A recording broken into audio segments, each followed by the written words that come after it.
နောက်တစ်ချက်ကလည်းအိမ်ချောင်မြေရောင်းဝယ်လုပ်နေတဲ့ 2% လို့ပြောတယ်အိမ်ချောင်မြေကျိုးဆောင်လုပ်ပြီးတော့အိမ်ချောင်မြေကျိုးဆောင်ကားရင်မရတဲ့ကိစ္စရတယ်2% မရဘူး1% မရတယ်ရတယ်အိမ်ကိုင်ရှိတယ်ဟာအဝယ်ကိုင်ရှိတယ်ဂျားလူရှိတယ်အများကြီးပဲပွဲစားတွေပို့လို့ပွားမြုပ်နေရက်ွက်တွေဆိုပိုးတော်ဆိုးနေဟေးငါးရှိတယ်ဆယ်သိန်းငါးရှိတယ်ဆယ်သိန်းပထမနဲ့អော်သွားတာ10ရောက်သွားရင်ဘောကခွဲ10ရောက်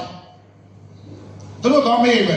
အငါးရှိတယ်ဆိုဘယ်သူကငါးချင်တာလဲဘယ်နေရာငါးလဲဘာမှမသိဘူးဆိုင်ရောက်မှငါးမယ်အကုန်လုံးပစနဲ့អော်သွားတာပဲအများကြီးပဲကျွန်တော်တွေ့ဘူးလေအဲ့ဒီလိုအခြေအနေဖြစ်ဆိုတော့ကျွန်တော်အင်ဂျင်နီယာကျိုးဆောင်ဒီကိုမောင်မတွေရဲ့ကျိုးဆောင်ကားတွေ challenging ဖြစ်နေတဲ့ကျိုးဆောင်ကားတွေပြေဝရရှိဖို့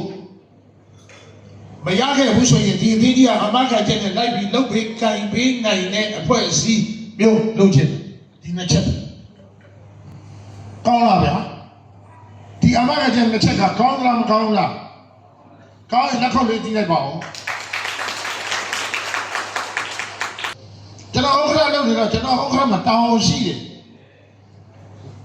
အကျိုးဆောင်ကြီးခေါင်းကားရဲ့အကျိုးစီးပွားတွေဟာပုံဖော်ပေးနိုင်ဖို့ကြီးပွားဖို့လမ်းကြောင်းဘယ်လိုလုပ်ရမလဲဘယ်လိုကြိုင်ရမလဲဘာတွေပြောမလဲဘာတွေဆိုရမလဲအကျိုးဆောင်ကမရဘူးဆိုရင်ဘာလေးလုပ်ရမလဲဆိုတာဘိုးခရမှာတာဝန်ရှိသလိုအတိုင်းဥက္ကဋ္ဌမှာတာဝန်ရှိတယ်မြို့နယ်ဥက္ကဋ္ဌတွေမှာတာဝန်ရှိ